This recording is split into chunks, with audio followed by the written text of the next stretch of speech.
பாராளுமன்றத்துல central ஹால்ல அந்த வராண்டாலாம் வந்து எளிதா புகைப்பிடிப்பாங்க. இவர் அமைச்சரா இருக்கும்போது எல்லா இடத்துலயும் நோ ஸ்மோக்கிங் போர்டை வச்சு தனியா ஸ்மோக் பண்றதுக்கு ஒரு ரூம் போய் பண்ணுங்க. பொது இடத்துல நீங்க parliament is public space, supreme court is public space. இன்னைக்கு நீங்க எங்க வேணா போங்க, ஸ்மோக்கிங் லான்ச் தனியா வச்சுட்டாங்க. நீங்க சினிமா தியேட்டர்ல எல்லாம் சினிமா தியேட்டருக்குள்ள ஸ்மோக் பண்ணி பாத்துருக்கீங்களா? இன்னைக்கு எங்கேயாவது அனுமதி இல்ல. எதனால?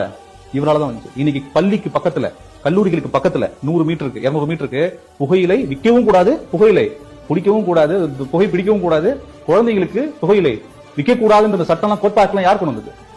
ஒரு வெறும் பேச்சளவில் இல்ல, செயல் வடிவத்துல கொண்டு வந்தோம். ஆனா இது கொண்டு வந்தது என்னமோ என்ன நினைச்சிட்டாங்கன்னா, மத்திய அமைச்சர் தான் கொண்டு வந்தானே ஆகணும்.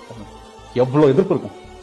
யூபி அரசாங்கம் இருக்கும், 153 எம்பிஸே வந்து இதுக்கு அகைன்ஸ்டா கையெழுத்து போட்டு பிரைம் மினிஸ்டர்கிட்ட செய்யக்கூடாதுன்னு சொன்னாங்க. அதையும் மீறி, அரசியல் அழுத்தங்களுக்கு மீறி சமுதாயத்துக்காக சொன்னாங்க.